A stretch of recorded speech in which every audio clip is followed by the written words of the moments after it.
Single window system जी आपण तयार केलेली आहे ती अधिक प्रभावी कशी करता येईल। अनेक वेळा सिंगल विंडोचा अर्थ काय असतो, त्या विंडोतनं म्हणजे त्या खिडकीतनं आत गेलं की आत 100 दरवाजे असतात, त्या प्रत्येक दरवाजावर ठोकवावं लागतं। अशी सिंगल विंडो नको। सिंगल विंडोचा अर्थ एकदा त्या खिडकीतनं आम्ही आत गेलो की आमचं कामच झालं पाहिजे, अशा प्रकारची सिंगल विंडो।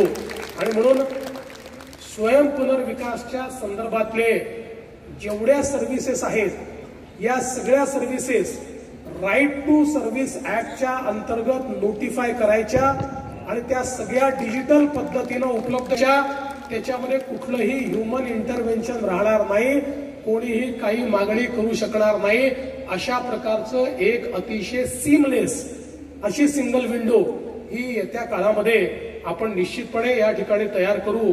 आणि याच सोबत मला असं वाटतं की वेगवेगळ्या प्रकारे या ठिकाणी काम करत असताना आपल्या हे लक्षात आलं, आता काही मागण्या देखील दिलेल्या आहेत। त्यातली एक महत्वाची मागणी आहे की स्वयं पुनर्विकासाच्या संदर्भात प्रीमियम ज्यावेळेस आपण भरवतो, सुरुवातीला प्रीमियम भरावं लागतं आणि काम सुरू व्हायला 2 वर्ष 3 वर्ष लागतात आणि मग त्याचा बोजा हा आमच्या तिथल्या नागरिकांवर पडतो।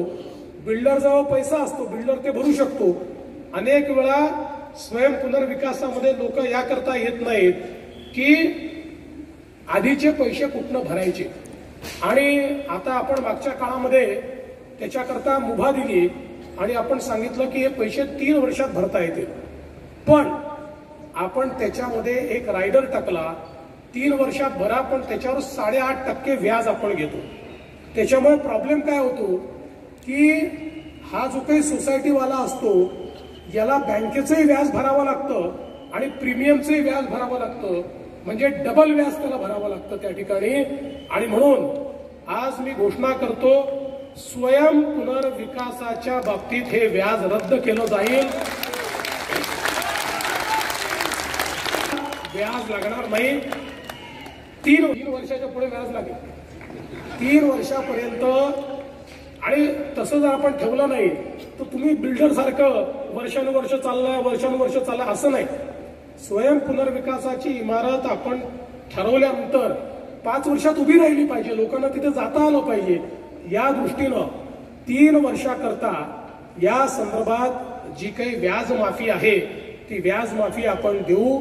आणि मी तर असं म्हणेन की पहिल्या टप्प्यामध्ये पुढच्या 1 वर्षामध्ये म्हणजे मार्च 2026 पर्यंत स्वयं पुनर्विकासाचे जेवढे प्रपोजल येतील त्या प्रपोजल करता ही व्याज माफी लागू असेल।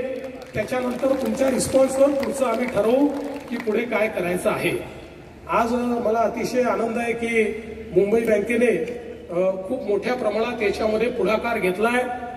खरं म्हणजे मुंबई बँकेच्या पुढाकारामुळेच आपण हे काम जे आहे या ठिकाणी करू शकलो, आणि म्हणून मी मुंबई बँकेचं विशेष अभिनंदन या निमित्ताने करतो।